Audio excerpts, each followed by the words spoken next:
गेल्या? आई आत्ताच बाहेर गेली आहे. ये ना ताई, अरे. बस.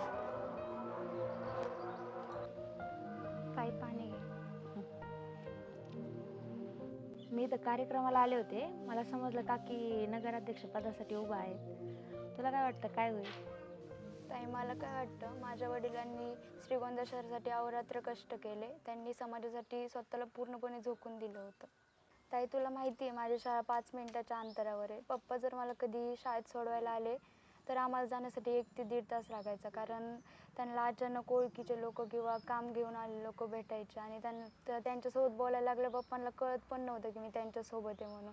मग त्यांच्या अचानक लक्षात आल्यावर ते मग मला कोणाच तरी ओळखीच्या गाडीवर बसून देऊन मग ते त्यांच्या कामासाठी जायचे.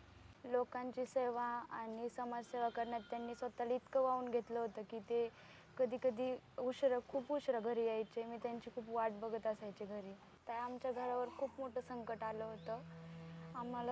कोरोना काळात आम्हाला सगळ्यांना कोरोना झाला होता आणि त्यात अचानक माझे आजी आजोबा आणि 4 दिवसात माझे पप्पा पण गेले. आमच्या घरातली करती माणसं गेल्यामुळं आई पूर्णपणे खचून गेली होती.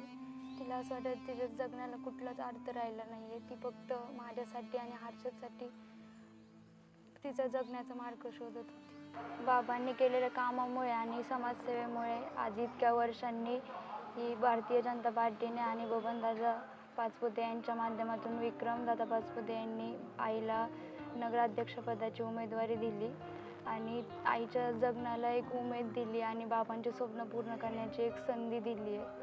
ताई, मला काय वाटतं, आम्ही जे पोरके झालो आहे, श्रीगोंद्याच्या जनतेने आमचे मायबाप बनून आम्हाला जी संधी दिली आहे त्यात आम्हाला आशीर्वाद रूपी साथ द्यावी. याने तुझ्या वडिलांचं जे कार्य आहे आणि स्वप्न आहे ते तर नक्कीच पूर्ण होईल आणि मी तर तुझ्यासोबत आहेच.